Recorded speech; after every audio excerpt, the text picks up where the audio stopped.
Kung gusto ninyong malaman kung paano ma-survive at lumago sa bagong mas mahigpit na algorithm sa social media, siguraduhin isubscribe ninyo ang channel ko para sa more tips at updates na makakatulong sa content creation. 10 tips para sa mas mahigpit na algorithm at visibility rules.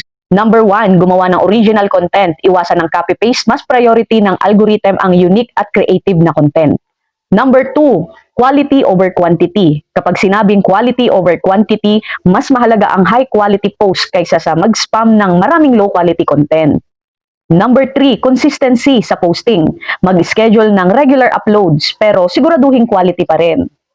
Number 4, engagement matters. Encourage like, comments, at shares. Mas active ang audience, mas visible ang content. Number 5, avoid clickbait titles. Ang misleading titles ay mababa ang reach, be honest at informative. Number 6, optimize for SEO. Gumamit ng tamang keywords sa title, description at hashtags para mas madaling ma-discover.